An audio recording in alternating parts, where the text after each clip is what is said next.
Hello class, my name is Ankit Kumar. Once again, I welcome you in our YouTube platform. इस class में हम वैदिक phase के कुछ मोस्ट इम्पॉर्टेंट एमसीक्यूज देखने वाले हैं जो आपके अपकमिंग यूपीएससी के एग्जाम में काफ़ी हेल्पफुल साबित होंगे। उसके साथ साथ अगर आप ईपीएफओ, यूपीपीसीएस या बीपीएससी के लिए प्रिपरेशन कर रहे हो तो हमारे साथ जुड़े, क्योंकि इस सेशन में हम इन डेप्थ एनालाइज करने वाले हैं। ठीक है, तो स्टार्ट करते हैं आज के सेशन को।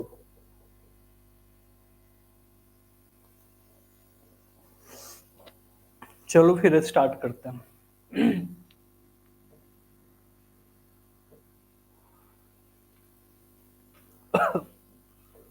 क्वेश्चन नंबर 1 आपके सामने है। Match the reverse of list 1 with their वैदिक नेम गिवन इन लिस्ट 2। आपको लिस्ट 1 से लिस्ट 2 को मैच करना है। देखो, ये जो लिस्ट 1 है ना, ये आपके मॉडर्न नेम है रिवर्स के, और जो लिस्ट 2 आपके सामने है ये एंशियंट नेम्स है जो कि वैदिक टाइम पे हमें देखने को मिले थे। अब देखते हैं जरा इसको, क्या होगा इसका right answer. ट्राइग्राफ।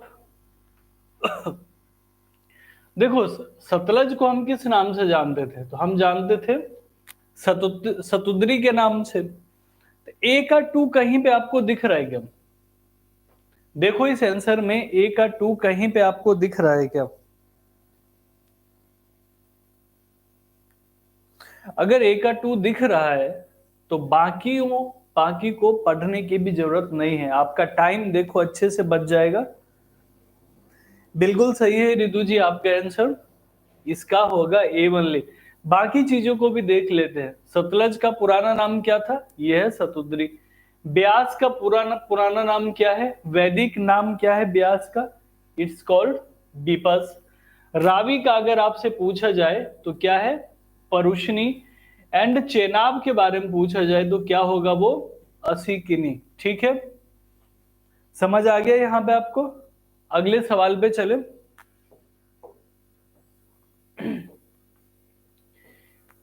Okay, question number 2। यहां भी आपको मैच ऑफ द फॉलोइंग करना है। दो लिस्ट दिए गए हैं, एक तरफ आपके चारों वेद मेंशन्ड है और दूसरी तरफ उससे रिलेटेड ब्राह्मण्स मेंशन्ड है। आपको बताना है कि कौन किससे जुड़ा हुआ है। गुड आफ्टरनून, बताइए कौन किससे जुड़ा हुआ है। देखो, मैंने क्वेश्चन का लेवल थोड़ा सा हाई कर दिया है। ये इसलिए हाई करा क्योंकि अगर आप यूपीपीसीएस का भी एपियर होगे, कभी यूपीपीसीएस में हो जाओ या यूपीएससी में भी अगर आप चाहो एपियर होने का, तो थोड़ा सा उसके हिसाब से मैंने देखा है।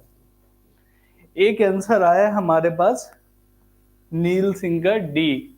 चलो देख लेते हैं। रितु आंसर कीजिए इसका फटाक से, क्या होगा इसका आंसर। देखो, अगर बात करें ऋग्वेद की तो ऋग्वेद से कौन रिलेटेड है? तो ऋग्वेद से रिलेटेड है ऐतरेय ब्राह्मण।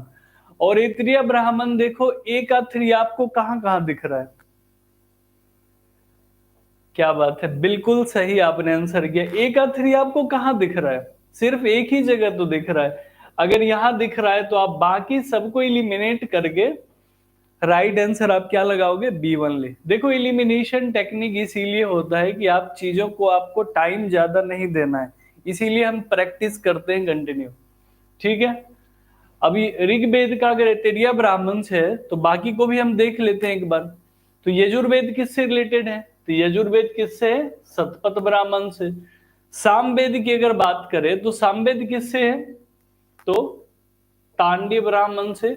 और अथर्ववेद किससे है? तो ये है गोपात ब्राह्मण। ठीक है, देखो ये सतपथ ब्राह्मण है ना, इनका एक कॉन्सेप्ट है। इनका कहना होता है कि 100 वे है साल्वेशन का। अगर आपको मोक्ष प्राप्त करनी है, मुक्ति चाहिए, तो 100 तरीके हैं जिससे आपको मुक्ति मिल सकती है।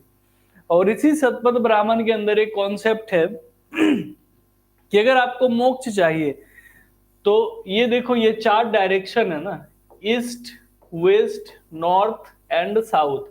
चारों डायरेक्शन से जो आपको अपनी प्रॉपर्टी है वो ब्राह्मण्स को दान करनी होगी और उसके बाद आपको मोक्ष मिल जाएगी। ये देखो सतपथ ब्राह्मण का कॉन्सेप्ट है। खुद अमीर बन गए और बाकियों को गरीब कर दिया इन्होंने। 3 पे चलते हैं। क्वेश्चन नंबर 3 है, which of the following animals have been mentioned in the Rigveda. Rigveda के अंदर कौन सा जानवर मेंशन्ड है इनमें से? काउ, हॉर्स, गोट और बफेलो। क्या होगा इसका राइट आंसर? क्वेश्चन नंबर 3 का आंसर कीजिए, जल्दी से आंसर कीजिए कि ऋग्वेद वैदिक फेज में कौन कौन से जानवर नोन थे, बस आप ये बता दो। देखो हॉर्स तो बिल्कुल थे ही थे, क्योंकि हॉर्स की बात ही कहाँ की गई है? वैदिक फेज के अंदर ही की गई है, ठीक है। तो इसका आंसर कीजिए जल्दी से। बिल्कुल सही है, right answer is all of the above. ये चारों के चारों जो है ना, गाय भी हमें देखने को मिलती है, गोट भी देखने को मिलेगा, हॉर्स और बफेलो, ये चारों के चारों हमें देखने को मिलते हैं। कहाँ? ऋग्वेद के अंदर मेंशन्ड है।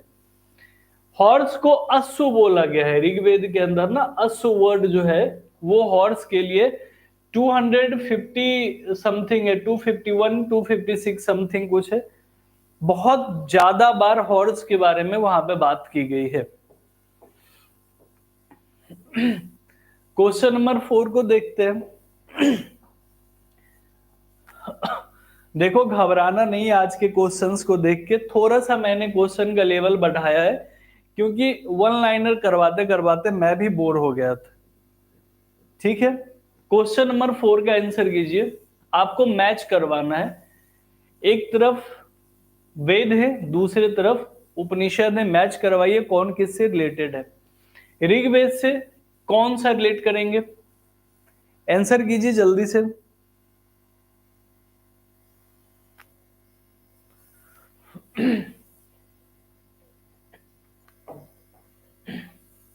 एक भी आंसर नहीं आया, क्या बात है। ऋतु का आंसर बिल्कुल सही है, राइट आंसर क्या होगा? बी। देखो थोड़ा टाइम लगेगा, लेकिन आपको आंसर करना है और अच्छे से आंसर करना है। अब मैच कर लेते हैं, ऋग्वेद से कौन से रिलेटेड है? वो है कौस्तिकी। यजुर्वेद से कौन होंगे? वो क्या है? कथा। सामवेद की अगर बात करें तो सामवेद से क्या हो रहा है? छंदोग्य। और अथर्ववेद की बात करें तो मुंडका, ठीक है। देखो बड़े क्वेश्चंस होते हैं ना, तो हमें बहुत कुछ जानने को मिलता है, इसीलिए आज मैं ये लेके आया था कि इसको थोड़ा सा एक्सप्लेन करना भी अच्छा होता है। क्वेश्चन नंबर 5 को देखते हैं। Consider the following statement and select the correct answer the code given below.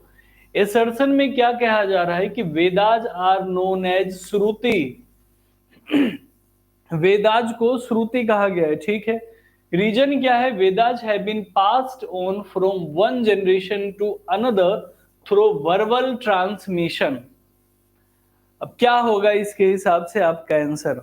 5 का आंसर कीजिए, थोड़ा टाइम लीजिए, इसमें कोई प्रॉब्लम नहीं है, टाइम लगेगा, बड़े क्वेश्चन से टाइम लगेगा। इसको आंसर कीजिए। क्या बात है, बिल्कुल सही, राइट आंसर क्या होगा? A only.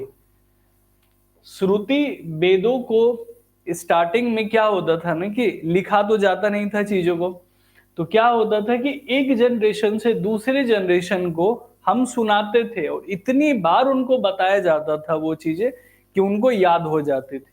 तो रीजन भी क्या है इसका? बिल्कुल सही है, ठीक है। अगले सवाल पे चलते हैं। Arrange these divine powers of Rigvedic period in the order of their importance. 4 देवता आपको दिए गए हैं ऋग्वैदिक फेज के। पहले हैं वरुण, दूसरे हैं अग्नि, इंद्र एंड सोम।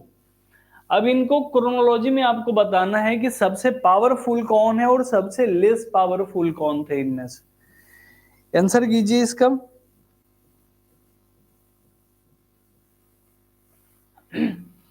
देखो ऋग्वैदिक फेज में आपने देखा था कि जो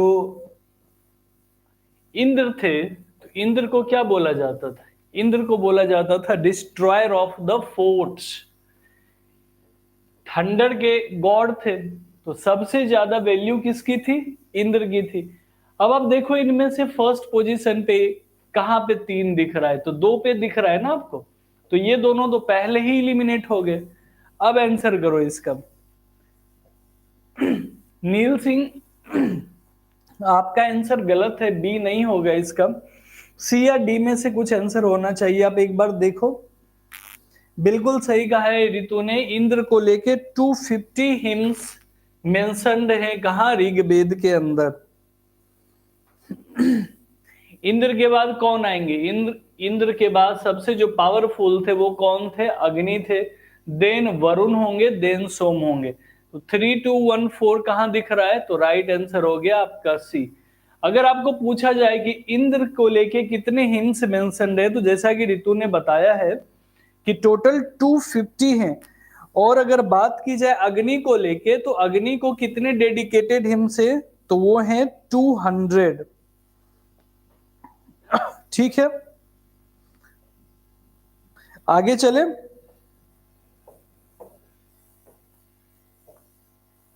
क्वेश्चन नंबर 7 देखिए। अब एक तरफ वेद दिया हुआ है, दूसरी तरफ उसके उपवेद दिए गए हैं, और आपको आंसर करना है।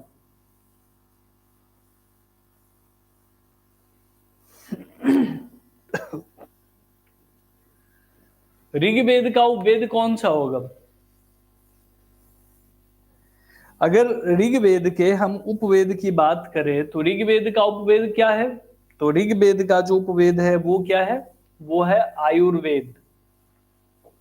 ठीक है, ऋग्वेद को आप कहां मिलाओगे? आयुर्वेद से मिलाओगे। अगर हम सामवेद की बात करें, तो गंधर्व वेद कहीं मेंशन नहीं। ये देखो, सामवेद किससे मिलेगा? ये मिलेगा गंधर्व वेद से। अब दो भी पता हो तो आपके आंसर आ जाएंगे। ए का 4 कहां कहां दिख रहा है आपको? देखो, पूरे ऑप्शन में ए का 4 एक ही जगह दिख रहा है आपको। कहां पे? ऑप्शन नंबर ए में। बाकी भी देख लेते हैं। यजुर्वेद का क्या है? तो यजुर्वेद का है धनुर्वेद।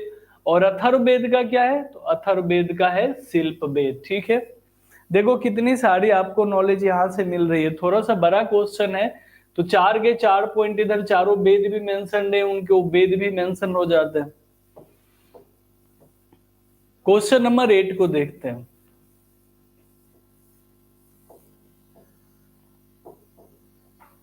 पूछ रहे, consider the following statement and mark the option which is correct. आपसे करेक्ट पूछा जा रहा है इसमें से। देखिए अपने क्वेश्चंस को। स्टेटमेंट 1 है, the Upaveda of Rigveda is Ayurveda. अभी हमने पिछले ही क्वेश्चन में देखा था कि ऋग्वेद का उपवेद क्या है? आयुर्वेद है। बिल्कुल सही है। सेकेंड स्टेटमेंट क्या कहता है कि the Shatapatha Brahmana related to Yajurveda is lengthiest of all Brahmanas. देखो, ये बिल्कुल सही स्टेटमेंट है। क्यों? क्योंकि जो सतपथ ब्राह्मण है वो 100 वेज बताता है साल्वेशन का, इसीलिए सबसे लेंथीएस्ट होता है। ठीक है। Samaveda contains hymns sung by the particular type of priest known as उद्गात्री। देखो, ये भी बिल्कुल सही है। जो उद्गात्री ब्राह्मण है वो किसके साथ जाएंगे? वो जाएंगे सामवेद के साथ। और लास्ट वाला क्या है? The Upaveda of Samaveda is Adhvaryu. देखो, फोर्थ आपका गलत है, क्योंकि इसका उपवेद कौन सा है? सामवेद का उपवेद है गंधर्व वेद। हमने देखा था ना भी पिछले ही क्वेश्चन में। तो राइट आंसर आपका क्या हो जाएगा? B only. समझ आ गया आप सबको? ठीक है, चलते हैं अगले सवाल पर।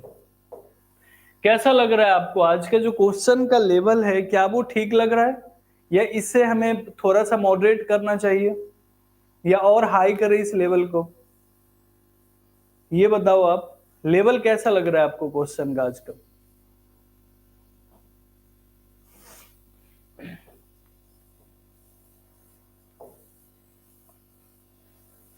क्वेश्चन नंबर 9 को देखते हैं। Regarding women in the Vedic period which of the following are correct. आपको करेक्ट बताना है किसके? कंडीशन ऑफ विमेन इन वैदिक फेज। क्या है यहां पे? 4 ऑप्शन है आपके पास। They were allowed to study, they held good positions, they did not practice purdah system, and they attend Sabha and Samiti. क्या सही है? क्वेश्चन नंबर 9 का आंसर कीजिए।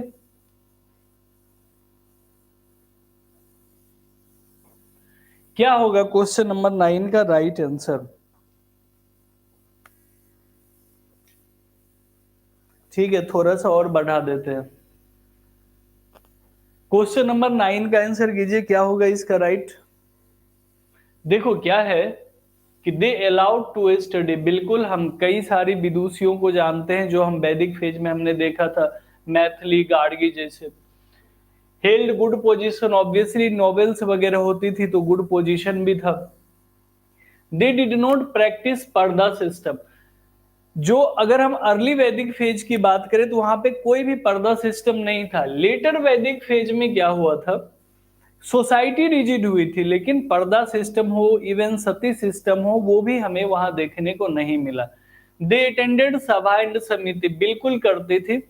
लेटर वैदिक फेज में हालांकि यह हक छीन लिया गया था, लेकिन अर्ली वैदिक फेज में करते थे। तो राइट आंसर क्या होगा? All of the above. ठीक है, क्वेश्चन नंबर 10 को अब देखते हैं। Match list 1 to list 2। आप इसमें से करेक्ट आंसर चूज कीजिए। क्वेश्चन नंबर 10 को देखिए।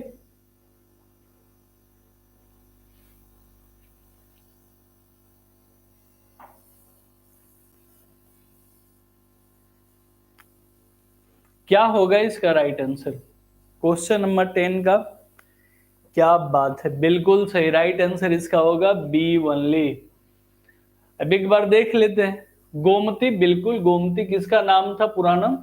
गोमती का क्या वैदिक नाम है? गोमल। खुरमू को खुबा या खुर्रम के नाम से भी जानते थे। ठीक है, और चारों के चारों जो है ना आपके, ये बिल्कुल ही कैरेक्टरली मैच है। क्वेश्चन नंबर 11 को देखते हैं। Consider the following statement. Indra was the most prominent God in the Rig Vedic period, ये आपका फर्स्ट स्टेटमेंट है। सेकेंड है विश्वामित्र हैड कंपोज्ड गायत्री मंत्र। देखो गायत्री मंत्र सुबह सुबह हर घर में बोला जाता है, गायत्री मंत्र का पाठ करो। तो 11 का आंसर क्या होगा?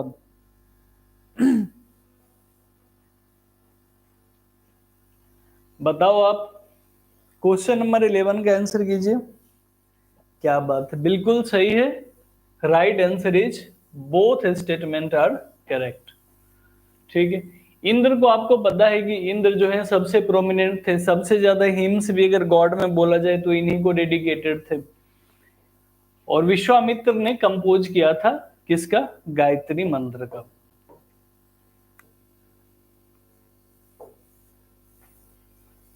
The standard unit of value used as medium of exchange during the Vedic period was, क्या था वो? काव, नेकलेट ऑफ गोल्ड, या निष्का कह लीजिए, बोथ, और पना, क्या था? 12 का आंसर कीजिए।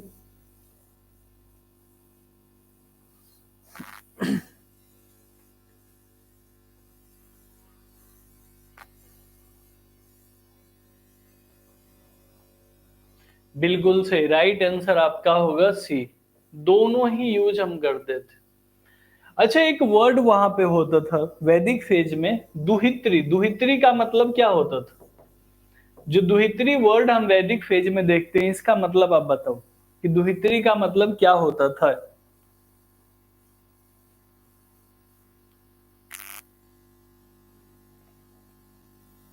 दुहित्री का मतलब क्या हुआ करता था वैदिक फेज में? इसको एक बार आप बताओ।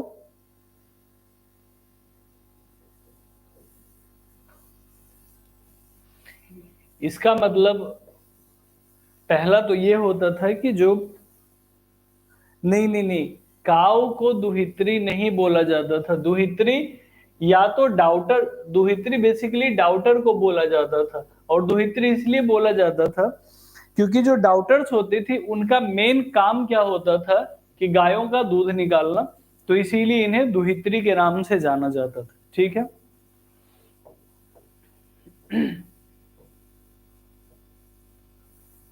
क्वेश्चन नंबर 13 देखिए। During the Rig Vedic period the purpose of worshipping the god was to, क्या मेन पर्पस था भगवान को पूजने का? आपके ऑप्शन से secure spiritual upliftment, gain material wellbeing, both और अटेन साल्वेशन। क्या होगा इसका राइट आंसर? क्वेश्चन नंबर 13 का राइट आंसर कीजिए कि ऋग वैदिक पीरियड में वर्शिप का मेन पर्पस क्या होता था? बिल्कुल सही, right answer is both, to secure spiritual upliftment and gain material wellbeing. देखो एटेन साल्वेशन का जो कॉन्सेप्ट है ना, इसमें सतपथ ब्राह्मण ने बोला था कि 100 टाइप से आप साल्वेशन को अटेंड कर सकते हैं, ठीक है। और यही जो साल्वेशन का कॉन्सेप्ट है, इसी को नकारा था बुद्धिज्म और जैनिज्म ने। ऑथेंटिसिटी ऑफ वेदा को नकारने वाले जो थे बुद्धिज्म जैनिज्म, वो इसी चक्कर में उन्होंने नकारा था कि जो cycle of death and birth जो होता है ना, पुनर्जन्म का कॉन्सेप्ट होता है, यही सारी वजह थी वहां पर। क्वेश्चन नंबर 13 देखते हैं। The Rig Vedic concept of rita denotes the, अब जो रीत है ये किसको डिनोट करता है? कॉस्मिक ऑर्डर और law prevailing in nature, ethical and moral order, both और amalgamation of all goods into one. Question number 14 का क्या आंसर होगा? बिल्कुल सही, राइट आंसर इज बोथ। मतलब ये रीत का जो कॉन्सेप्ट है ना, इसको ये बोलते थे कि ये सुप्रीम है, इसमें चेंजेस नहीं आ सकते, इसको हम चाह के भी चेंज नहीं कर सकते। बेसिकली रीत का कॉन्सेप्ट ये होता था कि इसे वेदों से भी, इसके अंदर जो रूल्स है रेगुलेशंस बताए गए, वो वेदों से भी ऊपर रखे जाते थे उस समय इसको, ठीक है। 15 देखते हैं हम। मैच करना है आपको गॉड और उनके एक्चुअल स्टेटस को, ठीक है। 4 गॉड आपके सामने हैं, पुषान, सावित्री, अदिति और द्यूस, दस्यु, जो भी आप चाहो कह सकते हो। मैच कीजिए इसको।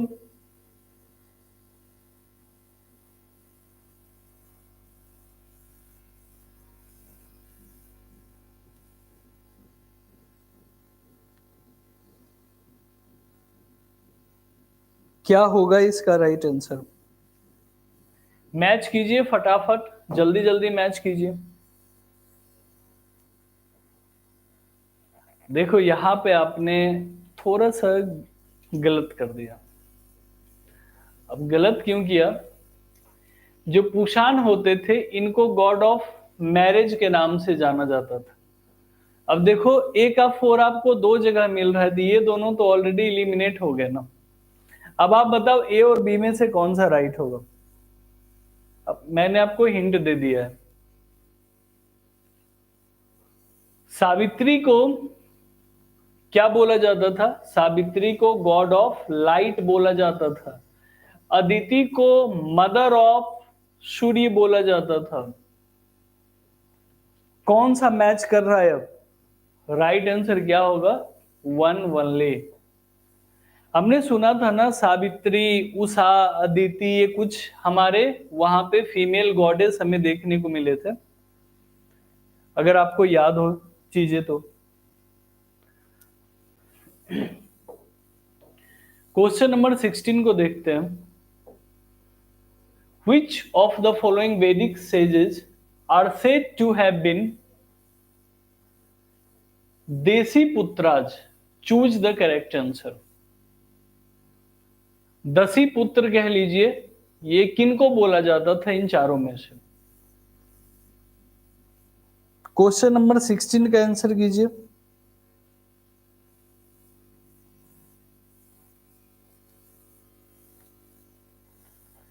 क्या है, आप बताओ जल्दी से।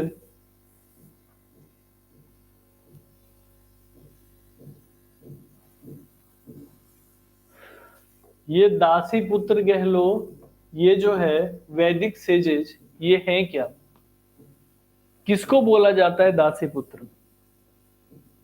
क्वेश्चन नंबर 16 का आंसर कीजिए।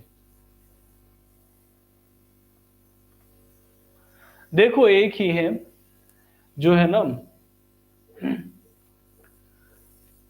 दीर्घतमाज इन्हें बोला जाता था, दासी पुत्र, और बाकी सब के सब जो है इनका कोई लेना देना नहीं था इससे। हालांकि ये बहुत ज्यादा फैक्चुअल क्वेश्चन है, मैं भी कंफ्यूज हो गया था इस क्वेश्चन में, इतने साल से मैं देख रहा हूं लेकिन मैं भी कंफ्यूज हो गया इस क्वेश्चन में। क्वेश्चन नंबर 17 देख लेते हैं।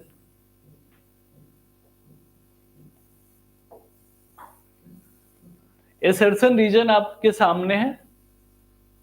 एसर्शन कह रहा है the Rigvedic king did not maintain an administrative machinery.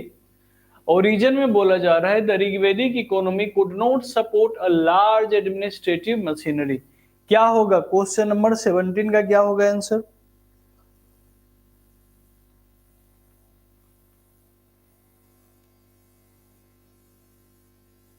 Seventeen का आंसर कीजिए।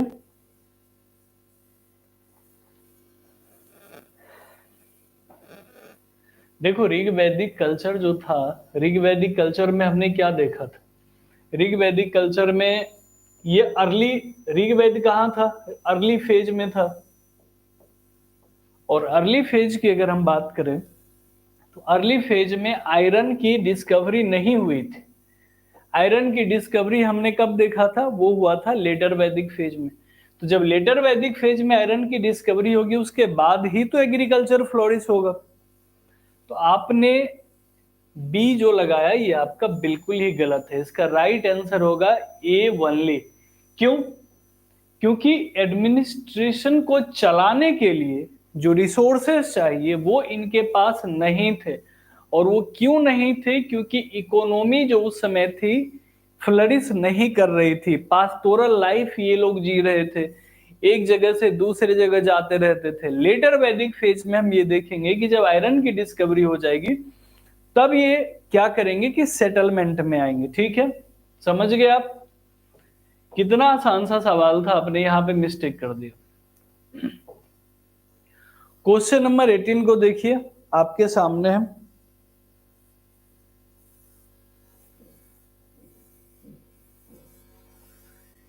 इन the later Vedic age the kingship become hereditary. ठीक है, a formula from the Shatapatha Brahmana is use to secure kingship of 10 generations. क्या होगा इसका राइट आंसर? 18 का right answer दीजिए। देखो ये तो बिल्कुल सही है ना कि हेरिडिटरी होने लगी थी लेटर वैदिक पीरियड में, और इसके बाद ही महाजनपद आएंगे, फिर मगध एम्पायर आ जाएगा। तो ये तो बिल्कुल ही सही है, आपका आंसर भी सही है क्योंकि इसका रीजन भी सही है। Right answer is a. Shatapatha Brahmana के अंदर बहुत सारी चीजें हैं। अगर कोई नॉन क्षत्रिय है तो उसको यज्ञ के द्वारा क्षत्रिय बना दो, 100 टाइप से साल्वेशन कर लो, और हेरार्की को अगले 10 जनरेशन तक सिक्योर करने का भी कॉन्सेप्ट हमें कहाँ दिखता है? शतपथ ब्राह्मण में दिखता है। एक बार कमेंट करके बताइए कि कौन सा वेद है जो शतपथ ब्राह्मण से रिलेटेड है। हमने क्वेश्चन वो किया है अभी और आपको याद होना चाहिए, तो जल्दी से कमेंट करके बताओ आप कौन सा वेद है जो शतपथ ब्राह्मण से रिलेटेड है।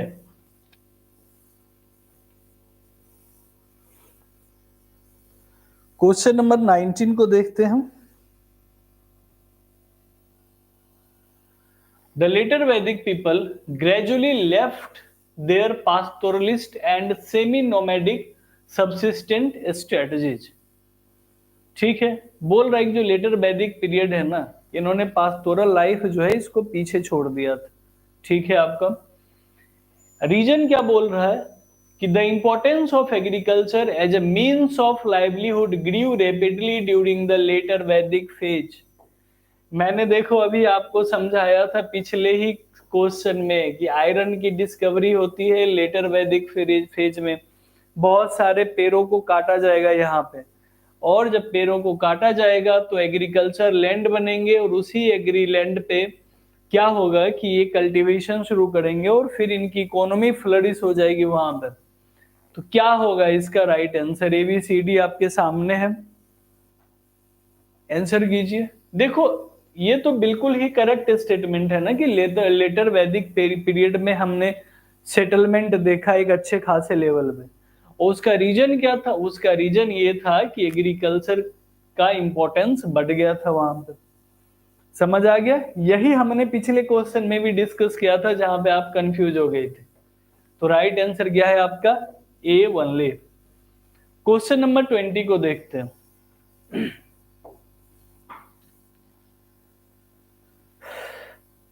अब ये बुद्धिज्म से रिलेटेड कुछ क्वेश्चंस आ रहे हैं, रिलीजियस अफेयर के क्वेश्चन है। आपको मैच करना है लिस्ट 1 को लिस्ट 2 से। कीजिए। क्या होगा क्वेश्चन नंबर 20 का राइट आंसर क्या होगा?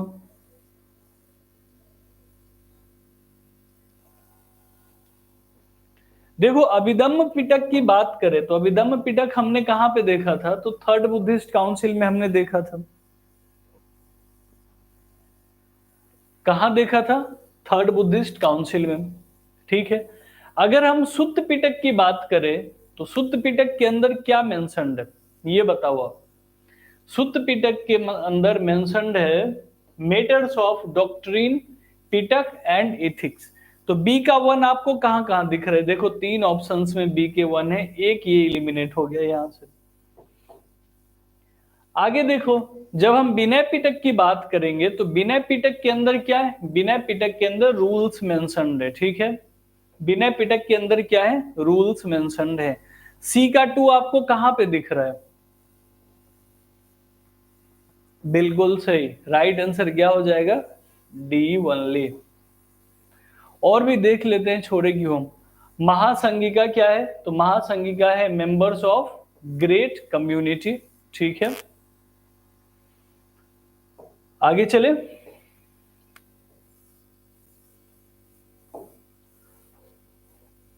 चार इवेंट दिए गए हैं गौतम बुद्धा के लाइफ से रिलेटेड, और चार सिंबल्स दिए गए हैं। आपको मैच करना है इनमें से। मैच कीजिए फटाक से, जल्दी जल्दी मैच कीजिए। ये तो सबको पता है कि इसमें गलती होने का कोई चांस ही नहीं होना चाहिए। जल्दी से मैच करते हैं।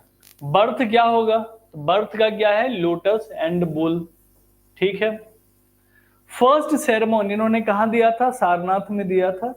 और सारनाथ में क्या हमने देखा था? धर्म चक्र परिवर्तना। तो ये आ गया।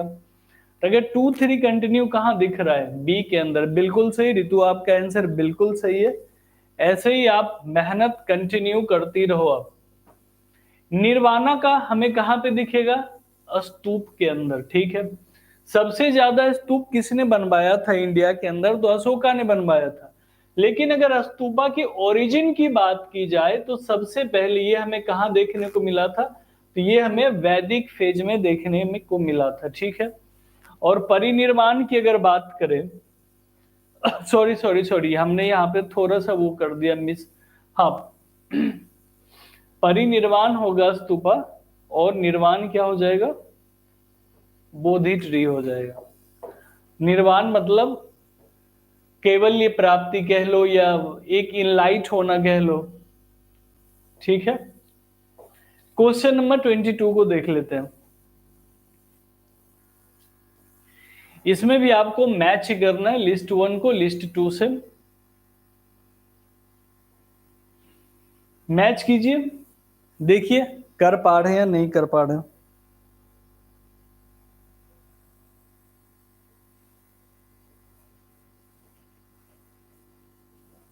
देखो, अजीत केस जो है ना, ये किससे रिलेटेड है? ये मेटेरियलिज्म से रिलेटेड है। अगर हम संजय की बात करें तो ये फेटलिज्म की बात करेंगे। मतलब जो आजीविका का कॉन्सेप्ट था ना कि दे बिलीव इन नियति और फैक्ट फेट, तो ये उसमें बात करेंगे। ठीक है। सही है गलत है बताओ जल्दी से। मैंने जो लगाया है सही है गलत है? क्वेश्चन नंबर 22 का आंसर कीजिए जल्दी से। क्या होगा 22 का आंसर?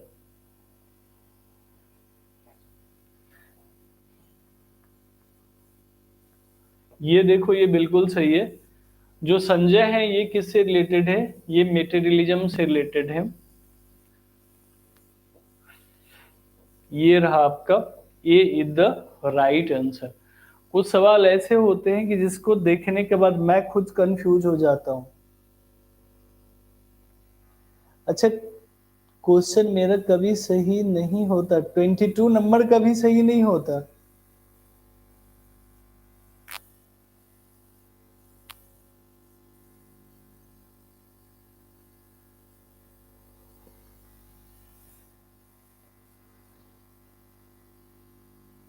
अच्छा, नहीं ये ऐसी चीजें है ना कि इतना ज्यादा फैक्चुअल डाटा है कि इसमें कंफ्यूजन हो जाती है।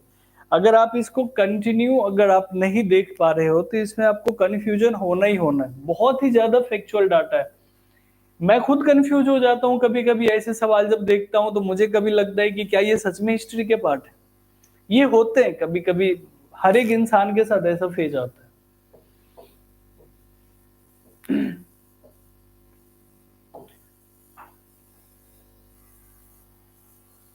तीर्थंकर से और उनका बर्थ प्लेस, इसको आप बहुत आसानी से कर लोगे क्योंकि ये आपको पता है।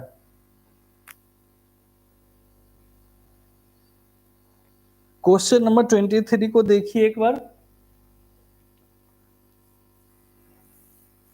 एक साइड आपके जैनिज्म की तीर्थंकर्स मेंशन्ड है और दूसरी तरफ क्या है, उनका बर्थ प्लेस मेंशन्ड है। तो क्या होगा इसका? देखो ऋषभ नाथ की बात करें ना, या ऋषभ देव की, तो ये अयोध्या में पैदा हुए थे। और अगर सिर्फ एक पॉइंट भी आपको पता होता कि ऋषभ देव या ऋषभ नाथ अयोध्या में पैदा हुए, तो आप उस पे भी सही मार्क कर लेते, क्योंकि पूरे ऑप्शंस में ए का 4 आपको एक ही जगह पे देखने को मिलता है। बाकियों को भी देख लेते हैं। शंभवनाथ कहाँ पैदा हुए? श्रावस्ती में पैदा हुए। पार्श्वनाथ कहाँ थे? काशी से। ये काशी नरेश के बेटे थे एक्चुअली, पार्श्वनाथ जो थे। अच्छा, तो 24th तीर्थंकर जो महावीर हैं, इनका बर्थ प्लेस कहाँ पे है? जब हमने ये सब देखा तो आप महावीर का बर्थ प्लेस बता दो कमेंट में, कि जो महावीर हैं गौ महावीर का बर्थ प्लेस कहाँ पे था। ये बिहार के अंदर एक जगह है जहां पे बुद्धिस्ट काउंसिल भी हुई है और जैनिज्म का भी काउंसिल हमें देखने को मिला है। तो क्या है birth place of Lord Mahavir? ये देखो, वैशाली के पास इनका बर्थ प्लेस है, बिहार में। ठीक है।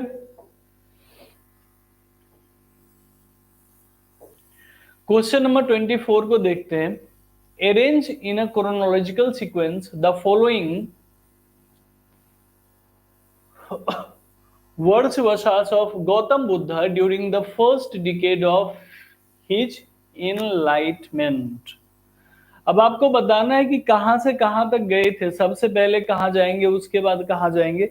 ये एक क्रोनोलॉजिकल ऑर्डर में आपको यहां पे बताना है। क्या होगा इसका राइट आंसर?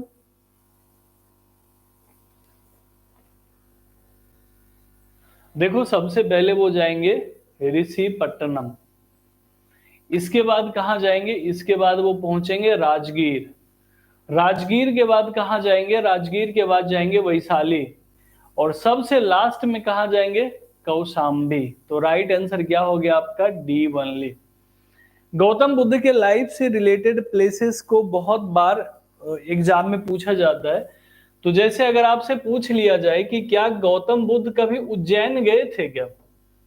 उज्जैन के अंदर जो है इनके स्तूप वगैरह बने हुए हैं। मध्य प्रदेश में अगर आप देखोगे तो सांची में भी इनके स्तूप बने हुए हैं। तो कभी कभी ये सवाल आ जाता है कि क्या ये कभी उज्जैन गए थे, उज्जैन से इनका कोई कनेक्शन था? तो ये कभी उज्जैन नहीं गए, लेकिन उज्जैन के अंदर एक वाटिका है जिसको बनवाया था अशोक की वाइफ श्री देवी ने, जो कि किससे रिलेटेड है? बुद्धिज्म से।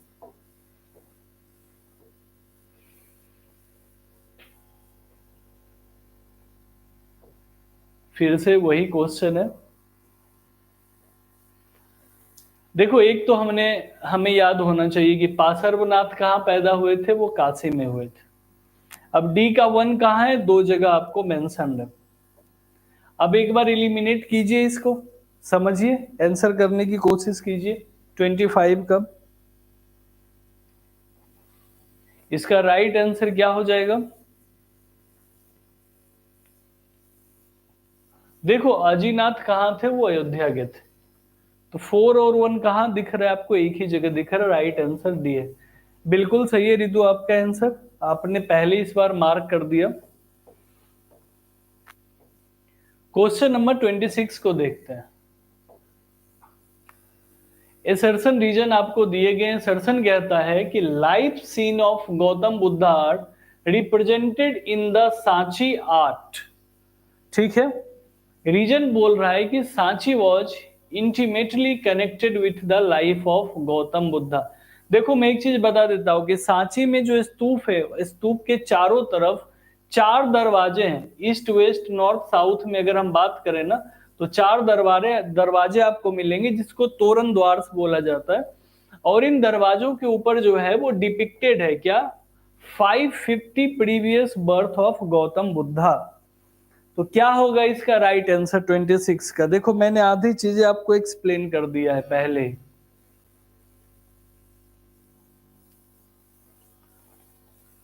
क्या है, Sanchi was intimately connected with the life of Gautam Buddha. देखो ये रीजन जो है, रीजन कंप्लीटली फॉल्स है, क्योंकि सांची में अगर हम बात करें तो सांची में हमें क्या मिले हैं, जो तोरण द्वार है वो बाद में ऐड किया गया है, जिसमें आपको फ्लोरा एंड फौना देखते हैं, जो कि प्रीवियस बर्थ को दिखाते हैं, ना कि गौतम बुद्ध के लाइफ को दिखाते हैं। और सांची स्तूपा के अंदर क्या मिलेंगे, तो आपको रिलिक्स मिलेंगे, इनके जो अवशेष है ना वो वहां पे देखने को मिलते हैं। ठीक है, तो जब रीजन गलत है तो क्या होगा इसका राइट आंसर। अगर रीजन गलत हो गया तो एक ही आंसर बन के आता है ना, right answer is C, A true है और वो फॉल्स है। क्वेश्चन नंबर 27 को देखते हैं।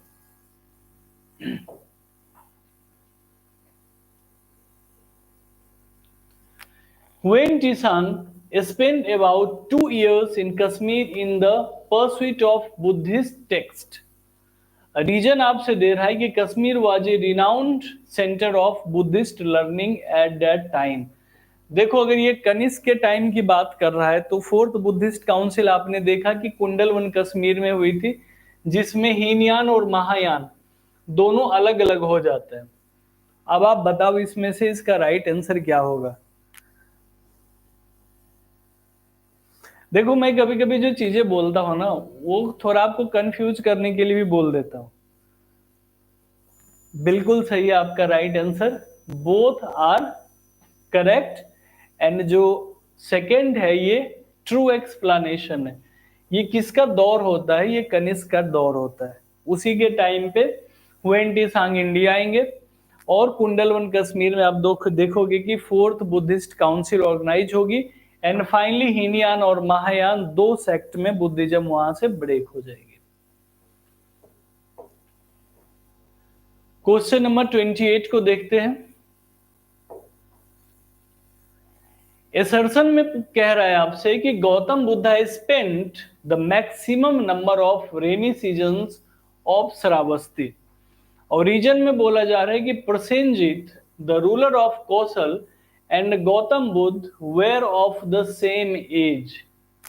देखो मुझे प्रसेनजीत का तो पता नहीं, लेकिन मुझे इतना यहां से पता है कि जो गौतम बुद्ध थे ये अजात शत्रु के कंटेम्परेरी रह चुके थे। तो आप आंसर कीजिए 28 का राइट आंसर क्या होगा।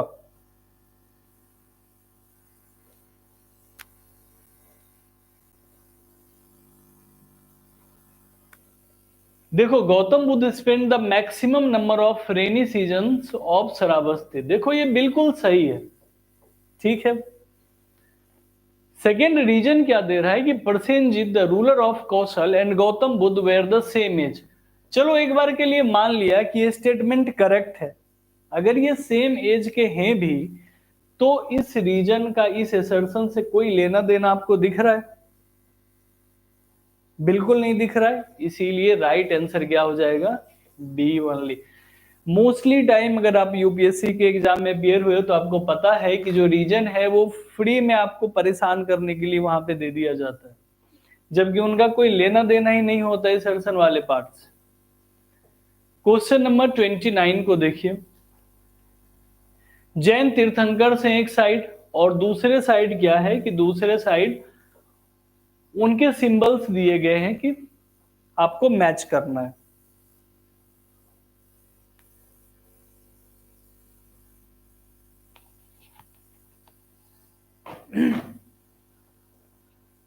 देखो शांतिनाथ जो थी, इनका था क्या, बताइए। इनका था एंटीलोप।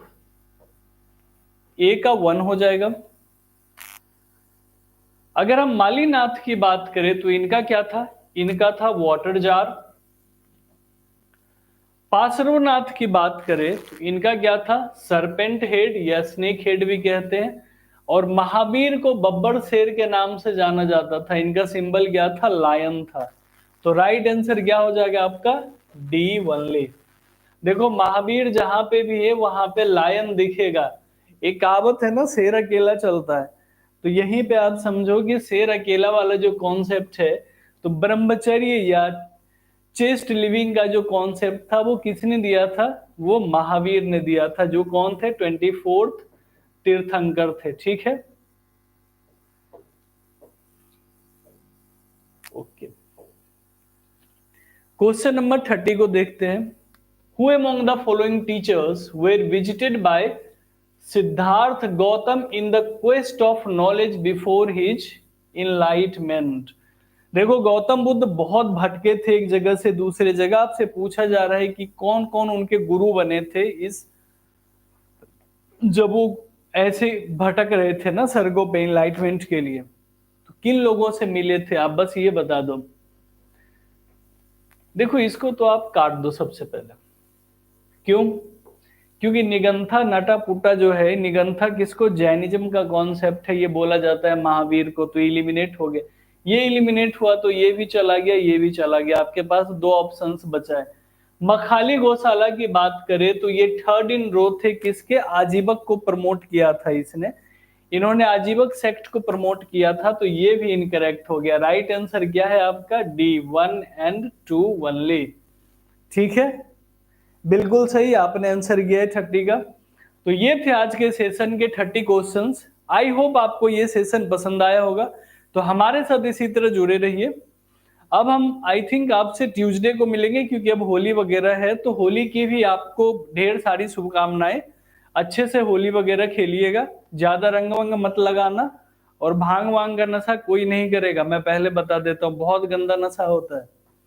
तो मिलते हैं अगले सेशन में, तब तक के लिए थैंक यू सो मच।